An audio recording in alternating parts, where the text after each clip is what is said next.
Right now at 6, Joplin police respond to the Olive Garden after reports of a man with a gun causing a disturbance. And we have an alert day today. Strong to severe thunderstorms this afternoon, more likely as we head into the evening hours. We'll have the latest on that and the forecast to get you out the door coming up. Plus, animal advocates in Southeast Kansas held their annual Cinco de Mayo event to help benefit their mission. The 4 states' most watched news starts now.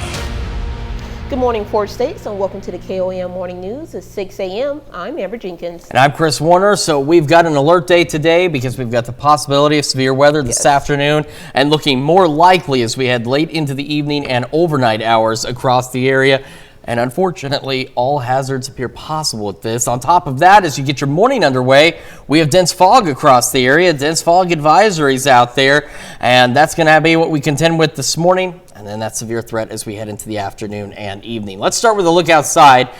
We've got MoDOT cameras around the metro area, and you can see where we've got some dense fog out there. The camera at 7th and Garden Grove is still showing some pretty reduced visibilities, but we are seeing some improvements in some of the other areas. The densest fog still right along the Kansas-Missouri border, so US 69, 54, 126, 160, I-49. We've got these significantly reduced visibilities out there. You need to put on your low beams, not your high beams, and reduce your speeds. You can see we haven't really seen much dense fog out there in southeast Kansas. Those fog advisories have been canceled. Oklahoma and Arkansas, they still run until 8, and the remaining ones in Kansas and Missouri still run until 9 o'clock this morning.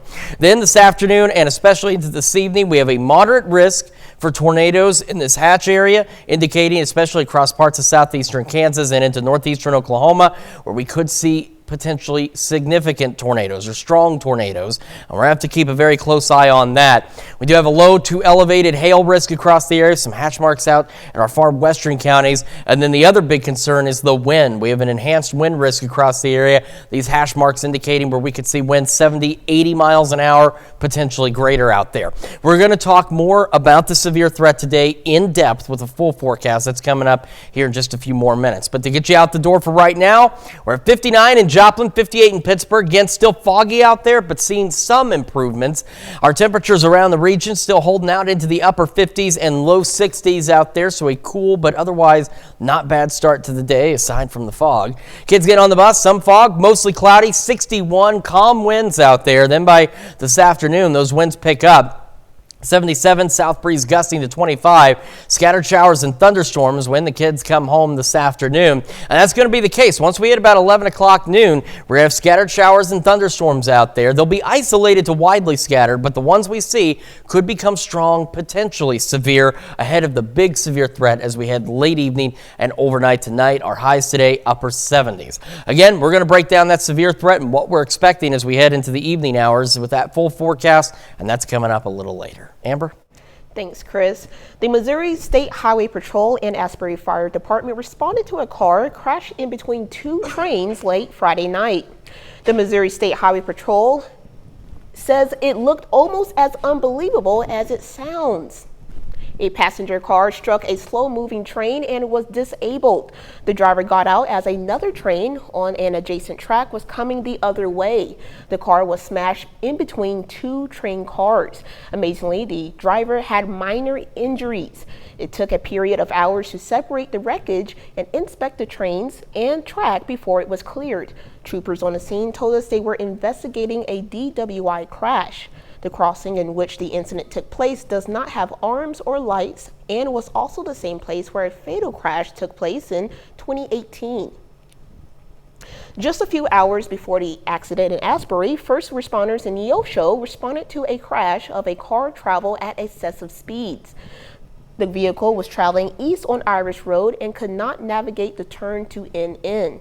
It flipped an unknown amount of times. The 4 occupants were all from Nebraska. 2 of them were ejected. All of the occupants suffered injuries and were transported to Mercy Hospital in Joplin and Freeman West in Joplin. Witnesses say the car was traveling over 100 miles per hour. The Joplin police responded to a Olive Garden after reports of a man with a gun causing a disturbance. According to Captain Trevor Duncan of the Joplin Police Department, a call came in Sunday afternoon of witnesses saying a man was causing a disturbance in the restaurant. Conflicting reports said the man had a gun, or rather displayed it. By the time police arrived, the male and his party were no longer on the scene. The man was not located and his identity is still unknown. No reports of injuries or arrests were made. As of 1:05 p.m., business is back to normal at the residence. At the restaurants, excuse me. Captain Duncan says if anyone has any information to contact the JPT non-emergency line. To be the first to see breaking news and weather and sports, download the KOAM News app. It's available free of charge in the Apple App Store and the Google Play Store. Just search for the KOAM News app. Animal advocates in an organization in southeast Kansas is responsible for rescuing over 700 animals last year. Officials say the organization was responsible for rescuing 1/3 of dogs that ended up at a Pittsburgh kill shelter. Sunday, the organization held a fundraiser to help benefit their mission. What the community should understand from our event is that we are in the area. We do need financial help in a variety of different ways so that we can meet our goals, and that there are some resources out there that maybe they haven't seen in the past. Those who attended had live music, musical bingo, and door prizes. Hundreds of students graduated from Kansas City University Joplin campus Sunday. KOAM's Samantha Walker has more on how many of these graduates are helping fill in a shortage in healthcare. Here I am fulfilling my dream to be a doctor. Graduates of the Kansas City University Joplin campus are preparing to take the next steps in their medical journey. For graduates like Dr. Tammy Wicke, this moment has been years in the making. She helped raise her children while her husband was in medical school. Now it's her turn to graduate. I have always had a heart for people. Like I just want I just want to help people. And I just felt that this was a way that I could really serve them. More than 50% of this semester's graduates are becoming primary care doctors, an area that has reported shortages across the nation. An estimated 30% of Americans don't have a primary care doctor due to shortages, according to the National Association of Community Health Centers. The vice president of KCU and administrator of the Joplin campus says these shortages are especially notable in the four-state area. It's just that certain areas interest students more than just primary care anymore. And it's changed gradually over the past decades, but we're at a point now where it is becoming a crisis. We are struggling with a primary care shortage, and especially in rural areas in this part of the country. Wicke says she's staying in her hometown of Joplin and going into family medicine. She says she is proud to hopefully be able to help support the same community she grew up in. This goes back to the tornado. We were in the tornado, and the way that the community came together after and during that time just gave me a big heart for the people. And so, having lived in other places, there's just no people like the Midwest Joplin people. So we love the people here. Reporting in Joplin, Samantha Walker, KOAM News. The Kansas City University Joplin campus first started classes in 2017. That's a look at this morning's top stories and weather in your first 7 minutes. Coming up on the KOAM Morning News. April's tornado count in the United States is now the second highest in the month on record. Plus, prosecutors are slowly building their case as the hush money trial of former President Donald Trump is entering its third week. And Chris Warner returns with another look at your Monday forecast. You're watching the KOAM Morning News. We'll be right back. Now at GoPaschal.com. Topping Nation Watch this morning, April's tornado count is in the United States is now the second highest in the month on record.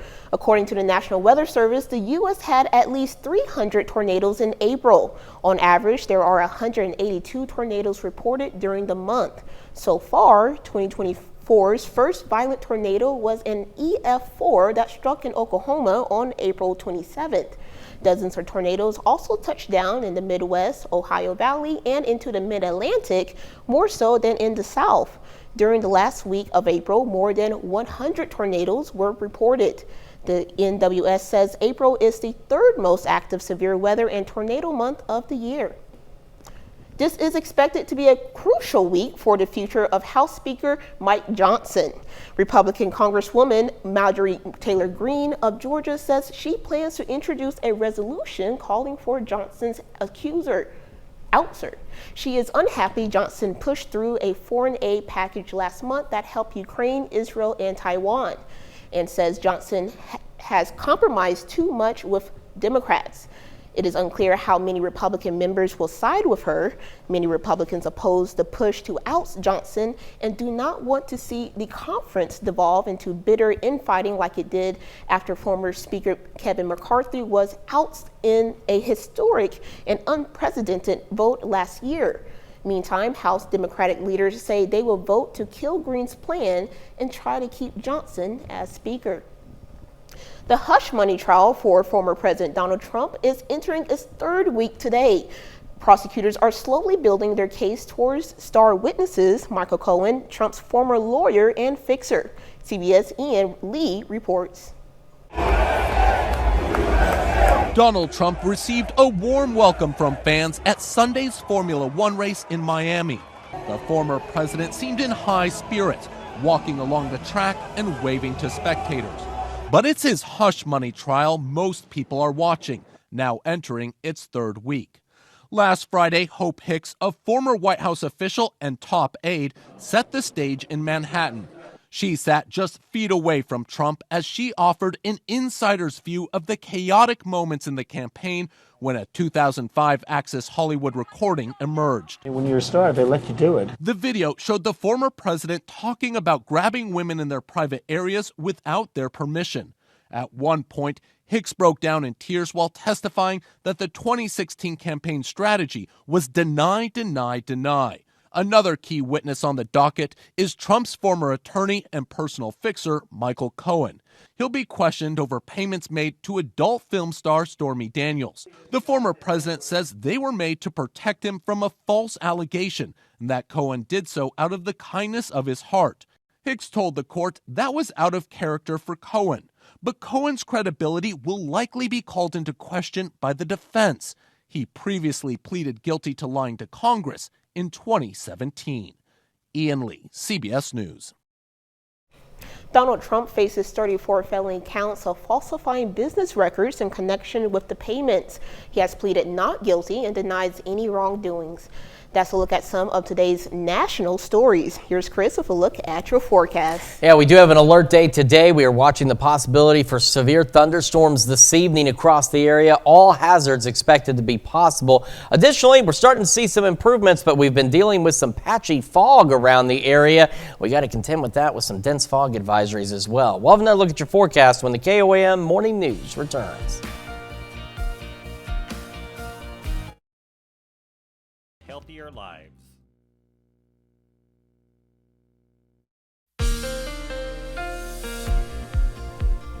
Welcome back to the KOAM Morning News, 6:21 now on this Monday morning. We have an alert day today for severe weather. We're going to get to that in just a moment. But as you head out the door this morning, still dealing with dense fog, especially again right along the Kansas-Missouri border. Fort Scott, Pittsburgh, less than a mile of visibility. This includes US 69, 160, 126, 54, I-49 on the Missouri side. So you need to slow down, use your low beams, not your high beams. Give yourself time to get where you're going out there. Dense fog advisories, most of Kansas has been removed, but the remaining ones in Kansas and Missouri will run through 9 o'clock this morning. Arkansas and Oklahoma, these advisories will run through 8 this morning. Then we have our severe threat, and we are looking at all hazards possible with this. We have a moderate risk for tornadoes across portions of southeastern Kansas, and we have an elevated risk as you head a little further to the east, and these hash marks indicating the possibility of strong tornadoes. So we're talking EF2 or greater in intensity. We're going to have to watch this very closely. We also have a low to elevated hail risk across the area, with those hash marks indicating the possibility of hail 2 inches in diameter or larger in our far western counties. And then the other concern between the tornadoes is this, the wind. We have an enhanced risk for wind across virtually the entire area, including hash marks in that same zone, where we could see winds 70, 80 miles an hour or greater, with a squall line expected late this evening and overnight. Now, tomorrow we could have a couple of lingering storms in the morning. And if we see any, strong to low-grade severe storms are possible with that activity. And then the rest of our Tuesday looks fine. Wednesday, a cold front triggering additional thunderstorm development late morning into the afternoon. That's why these bands are so narrow. These storms are expected to develop rather quickly. They could intensify rather quickly, but they're also expected to roll east of us rather quickly as well Wednesday. But we're going to keep a close eye on that as well. Between now and this evening, some isolated showers, maybe a storm or two, will be possible through the afternoon. A couple of those could be strong to low-grade severe. Then this evening, after about 7, we've got this squall line that's expected to roll through. I was just reading some of the latest data. There is some concern that there could be storm development ahead of this squall line, especially back into southeastern Kansas, and that's why we have that tornado risk that expands across a good portion of the area as we head into this evening. This is where our wind threat comes from. Now, some spin-up tornadoes on the leading edge of this would be possible, but we could see the winds 70, 80 miles an hour or greater with this Boeing squall line overnight tonight, and it is not expected to lose intensity. I know sometimes we get these lines, they begin to kind of die out as the night goes on. That is not expected to be the case with this one. So even at 1 a.m. now, as it pushes through southwest Missouri, still strong to severe thunderstorms out there. Then we go into our Tuesday. Again, our Tuesday, once we get through the morning, looking pretty good. Temperatures right around 80 degrees out there. We'll have a few clouds. Otherwise, again, not a bad Tuesday. Then we go into Wednesday, and by about 7, 8 o'clock, scattered showers and thunderstorms begin developing right along and ahead of that frontal boundary, and some of those could be strong, potentially severe, as we head into the late morning and early afternoon before that front pushes on through and begins to move those storms on out of here. But as you can see, that front not having a major impact on our temperatures once we get behind it on Wednesday. Quick look at temperatures in Joplin right now, 59, calm winds. Again, the fog situation still patchy out there, but improving in Joplin. Around the area, we're upper 50s and low 60s as we get our day underway. We'll have those mostly cloudy skies, fog eventually burning off, and then by about 11, we could start seeing a few isolated showers and thunderstorms. As we head through today, again, highs upper 70s. We'll have more of those morning storms on Tuesday, highs around 80, thunderstorms Wednesday, 82. A break Thursday, a few showers Friday. Pretty decent looking weekend out there. And then we've got more thunderstorm chances as we head into the next work week. That's Check Your Forecast, and we'll send it over to Amber with Health Watch. Mortality rates for Black, American Indian, and Alaska Native youth groups rose significantly more than white children between 2014 and 2020. A study published in JAMA analyzed CDC data and found the worst disparities are for homicide and suicide rates. Researchers say addressing the problem requires efforts to curb events involving firearms. Between 2018 and 2020, all racial groups saw an increase in drug-related deaths. Gas or propane stoves lead to unhealthy levels of nitrogen dioxide throughout the home, even hours after the stove is shut off. A study from Stanford University found it doesn't just stay in the kitchen, it also reaches bedrooms. Researchers estimate the stove's pollutant may be linked to 19,000 deaths a year and 200,000 current asthma cases. And new parents don't know enough about the general screening of their newborn, and in particular, cystic fibrosis. A study by the Uluri Children's Hospital of Chicago found parents have uncertainty about what to do following an abnormal test result, and many schedule a follow-up that's far too much in the future. That's a look at some of today's top health stories. We'll be right back. In the heart of Grove, Oklahoma. This is home.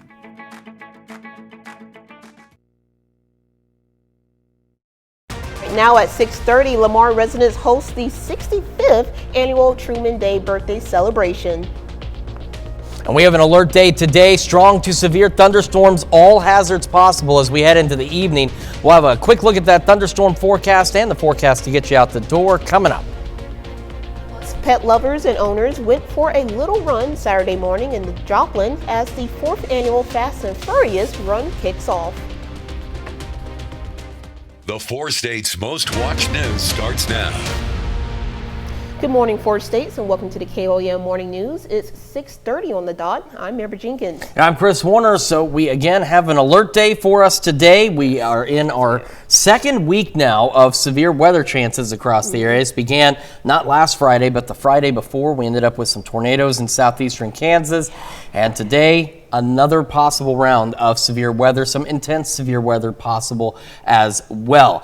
But we also need to get out the door, and that's what we're going to focus on off the top of the half hour here is what it looks like outside. We've got dense fog across the area. MoDOT cameras around the metro showing some improvement. Earlier this morning, you couldn't see anything on some of them, and we are starting to see that fog letting up just a little bit out there, let up a little bit, but still patchy dense fog across the area. Again, really hugging the Missouri-Kansas border. Fort Scott, Pittsburgh, less than a mile visibility, and this is again is including 69, I-49, 160, 126, 54. So if you're driving this morning, slow down, use your low beams, not your high beams. Give yourself time to get where you're going. Dense fog advisories continue Oklahoma and Arkansas through 8 a.m. Most of Kansas removed, but the remaining advisories in the Kansas and Missouri will run until 9 o'clock this morning.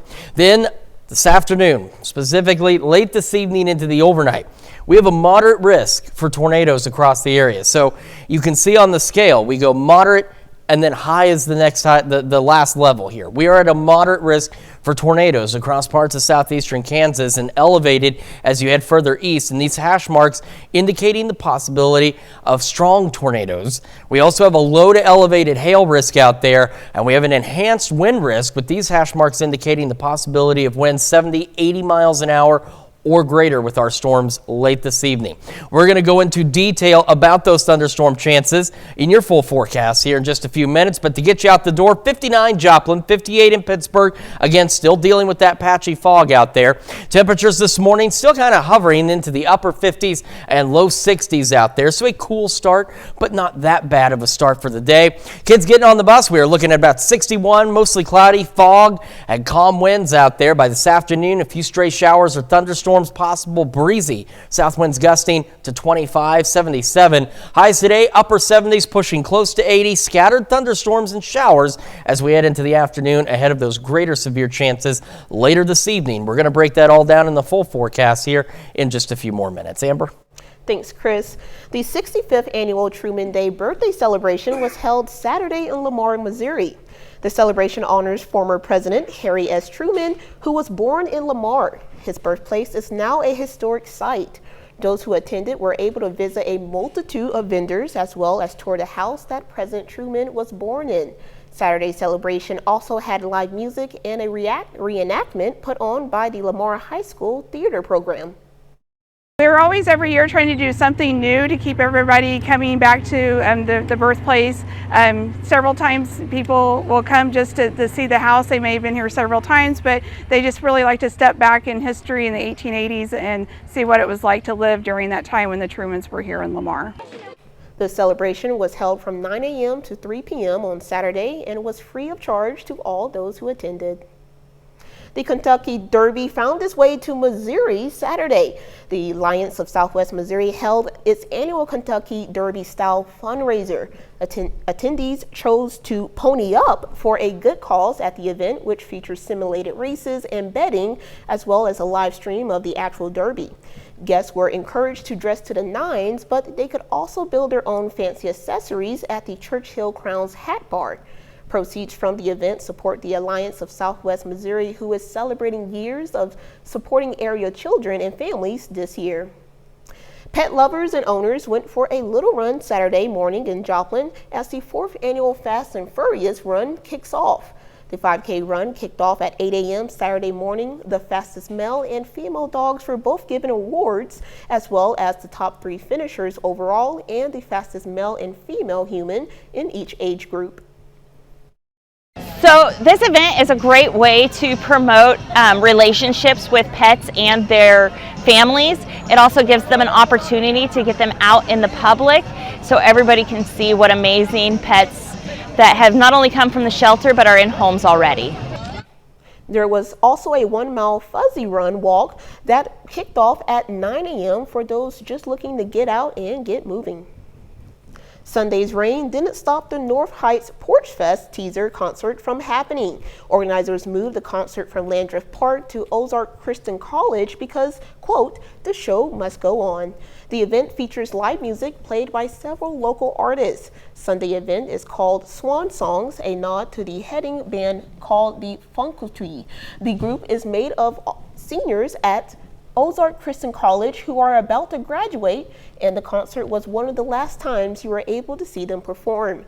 The concert was free. North Heights Porch Fest welcomes donations.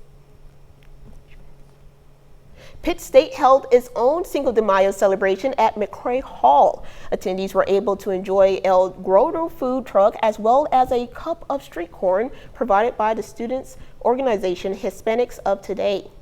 The musical group Hispanic Banda also performed. The group is comprised of Pitt State students, alumni, and community members, as well as a few Pittsburgh High School band students. I feel like it's important to learn from other cultures as well.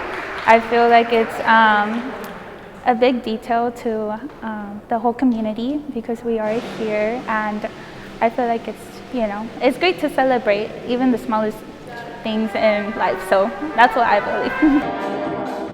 The fiesta kicked off at 6 p.m. Sunday evening and ended at 8 p.m. That's a look at all your top news stories coming up this half hour on the KOAM Morning News. A popular brand of peanuts is being recalled in 5 states due to possible contamination.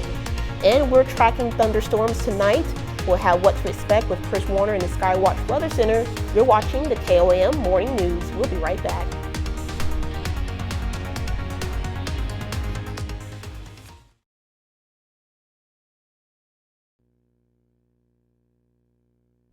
In Consumer Watch this morning, a utility company in Minnesota is using snazzy new technology to improve the way it delivers electricity. It's a future-looking orb that gets attached to a power line to collect data. The company that makes the device calls it a neuron. Alan Henry reports. A drone in 2 minutes is all it takes to install a Heimdall neuron onto a power line. Inside a neuron, thousands of dollars worth of sensors feeding back data about the power line in real time. Everything from temperature, angle, wind speed, and more. What this technology does is it gives us many more insights into all the factors that influence how much power can flow on a line. This actually does draw its power directly from the power line. So it can be up on the line for potentially decades without any maintenance. It has a battery, so if the line ever falls out, it will still send data for 6 months. A pilot program by Great River Energy last year used just 4 neurons, but estimated the utility could increase capacity by more than 40% using the tech. This month, they're rolling out 52 neurons. This power supply change is helping us be able to comply with Minnesota's carbon-free standard by 2040. With more new energy sources connecting to the grid, Great River Energy says the knowledge the neurons provide is power, literally, allowing them to send more power over more lines safely and reliably. A utility like Great River Energy will be able to increase the capacity on their lines by 30 to 40% at a fraction of the cost and time of putting up a new power line. And that ultimately results in reduced costs for our customers. On top of that, with technology like this, we can delay capital investments and reprioritize those dollars to other projects that our members need. The neurons also have an important role to play in maintenance and responding to power outages. They can help utility crews pinpoint problems on the grid faster than ever possible before. A popular brand of peanuts is being recalled in 5 states due to possible contamination. Hormel Foods is recalling 4-ounce packages of Planters Honey Roasted Peanuts and 8.75-ounce cans of Planters Deluxe Lightly Salted mixed nuts. The FDA says the recalled products were sent to Publix distribution centers in Florida, Georgia, Alabama, and North Carolina, and to Dollar Tree distribution warehouses in South Carolina and Georgia. Consumers are urged to discard the affected nuts and return them to the place of purchase. No other products are affected. The Fall Guy was #1 at the weekend box office, although the action comedy earned less than expected $28.5 million domestically. And the May the 4th re-release of Star Wars prequel, The Phantom Menace, took the #2 spot with just over $8 million, also in time for the film's 25th anniversary. And tennis drama Challengers slipped to 3rd, ranking in just over $7 million. And this week, the nation honors nurses and educators. Several major restaurant chains are dishing out discounts. Healthcare professionals can enter to win one of 100,000 free burrito gift cards from Chipotle. Buffalo Wild Wings is offering 20% to nurses and teachers with valid ID. Sonic Teachers Circle members can get several freebies starting tomorrow, including a free burger or drink with purchase. That's it for Consumer Watch. Here's Chris with a look at your forecast.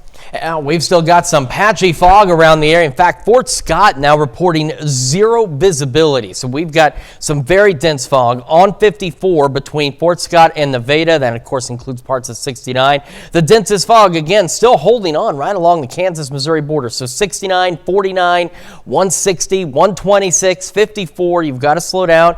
Use your low beams, not your high beams, and make sure you're giving yourself time to get where you're going out there. Dense fog advisories continue Oklahoma and Arkansas through 8 a.m. and then for parts of Kansas and into Missouri until 9 this morning. And then we're also keeping an eye on that possibility of strong to severe thunderstorms this evening. We're going to talk about that in detail in just a moment. 60 in Joplin, 59 in Pittsburgh. Temperatures around the region upper 50s and low 60s out there ahead of a decent day ahead of our thunderstorm chances. We're going to break it all down here in just a moment. We're also going to celebrate birthdays and anniversaries right after this. But first, here's what's happening on CBS Mornings. I'm Nate Burleson. Coming up on CBS Mornings, we have a new segment that we are calling Dear David. We kick it off with David Begnaud's story of a Starbucks barista who was touched by a customer's random act of kindness. Get your tissues ready because I have mine. That's coming up on CBS Mornings.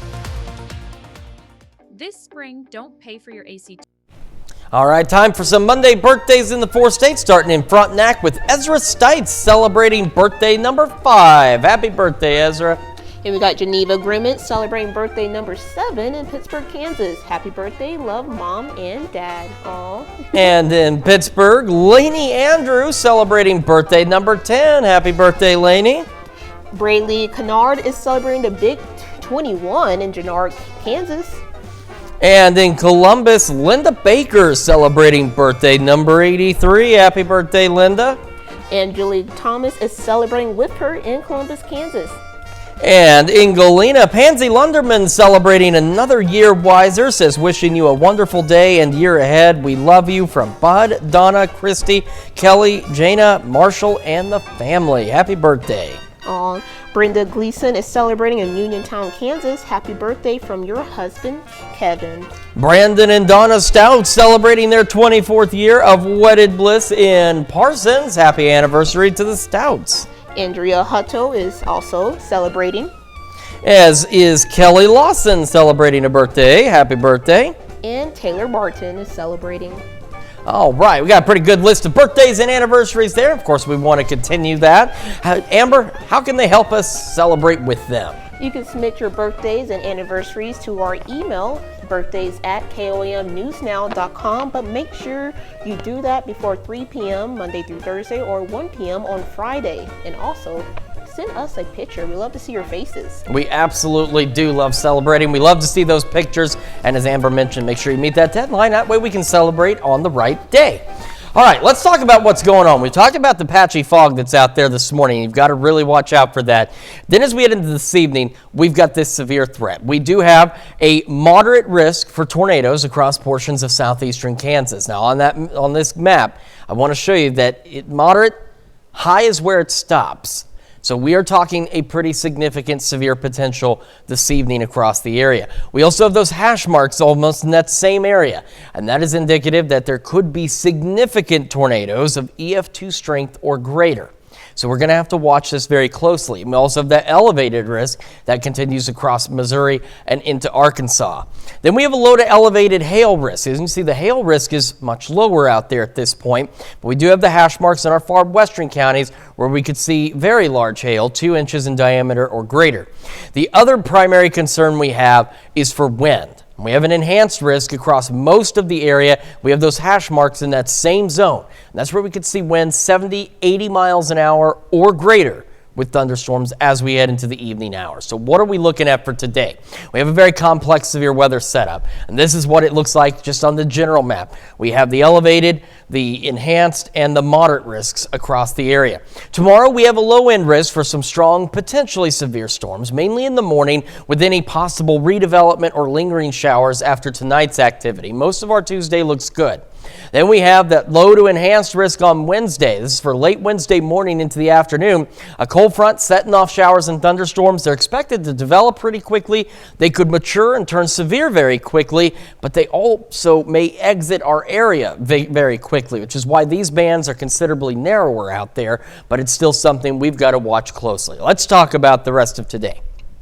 Going into the afternoon, isolated to widely scattered showers and maybe a couple of thunderstorms will be possible through the afternoon. A couple of those could be strong, possibly severe. But our big concern comes after about 6 this evening with this squall line out to the west that's going to begin to roll into the area. This is where all of those severe hazards are going to be possible. The possibility for tornadoes, the possibility of the strong damaging wind gusts, and some hail. With the squall line, the 2 main concerns are the spin-up tornadoes that could form on the leading edge of this line, and then with the damaging straight line winds it could bring, that could be 70, 80 miles an hour or greater. This is here at 9 o'clock, racing across southeastern Kansas. Now, this system a little different. Sometimes we get these lines and they begin to weaken or diminish as they push further south and east. At this point, not the expectation as we go into the overnight. We lose that daytime heating, they lose some of their intensity, and that is not the expectation as this continues to slide off to the east across the area. So by 1 a.m., it is now well into southwestern Missouri, a pretty broad area of thunderstorms and severe weather still quite likely at 1 a.m. In fact, this activity won't be fully out of here until about 4 o'clock in the morning on Tuesday as it exits to our southeast. And our Tuesday, again, aside from a couple of morning storms that'll be possible, we're looking pretty good. We're going to be near 80 degrees out there. It won't be until Wednesday that we'll start to see additional shower and thunderstorm chances where that severe risk is. So as we go about 8, 9 o'clock in the morning on Wednesday, here we are at 10. We'll have scattered showers and thunderstorms, even continuing into the early afternoon before that front slides out of here by about 2, 3 o'clock. But those storms could be strong, potentially severe as well. So there's a lot to keep an eye on, especially this evening. So make sure you've got your severe weather plan in place. Make sure you're paying attention. Make sure you are ready to go should we see severe weather in the area tonight. Because of the severe threat this evening, we do have an alert day for today. Ahead of all that, highs into the upper 70s, again close to 80 for us tomorrow. Low 80s on Wednesday. We get a break on Thursday. Some scattered showers on Friday. Not a bad weekend, and then additional thunderstorm chances as we head into next week. But again, this evening, what we're keeping a very close eye on. Well, coming up when the KOAM Morning News switches over to Fox 14, which, by the way, it's at 7 a.m., Hawaii officials are instructing residents and tourists to find a new place on the beach after an endangered seal has her baby.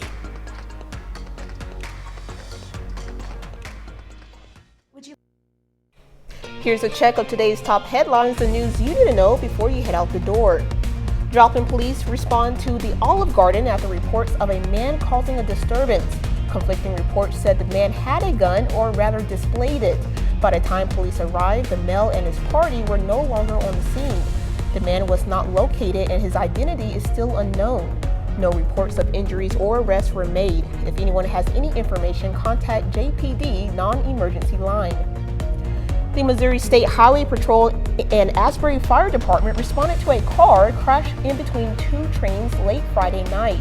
A passenger car struck a slow-moving train, and as the driver got out, another train on an adjacent track was coming the other way, smashing the car in between the 2 trains.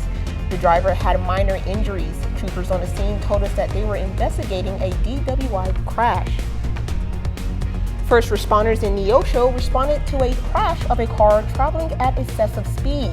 The vehicle was traveling east on Irish Road and could not navigate the turn onto NN.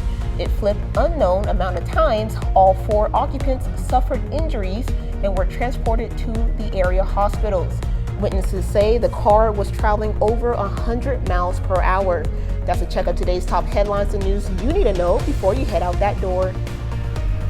We've got that alert day today. Strong to severe thunderstorms this evening. A few scattered showers and storms this afternoon. A couple of strong storms possible. Highs upper 70s, winds gusting out of the south up to 25. And then after about 6 o'clock, severe weather rolling into the area with a squall line. All hazards possible. We'll be keeping a very close eye on this for you. Down to 60 tonight. Those thunderstorms continue into the very early morning hours on our Tuesday. And then we'll be 80. Not bad. And more severe weather possible for us on our Wednesday. So we're going to keep an eye on that by late morning into the early afternoon. A couple of showers Friday. Got a great weekend ahead of us. More thunderstorm chances by next week. Coming up today at noon, we're making noodles Romanoff in the Mr. Food Test Kitchen. And your morning news continues on KOAM with CBS Mornings. Only on CBS Mornings, Gail King talks exclusively with Formula One racing champion Lewis Hamilton about its growing popularity in the U.S. and having the platform to make change in the sport. Or you can switch on over with us on Fox 14, where your only local morning news continues. This morning, we'll see how the Minnesota first responders made a 105-year-old's dream come true. Plus, Don Burris joining us in the studio to talk about the Veterans Spring Roundup that's happening this weekend. So again, we just want to mention again, we have that alert day today. The severe weather threat is quite high, so make sure you are paying close attention as we head into the evening hours. We'll see you back here tomorrow morning at 5 a.m. And we'll see you today at noon.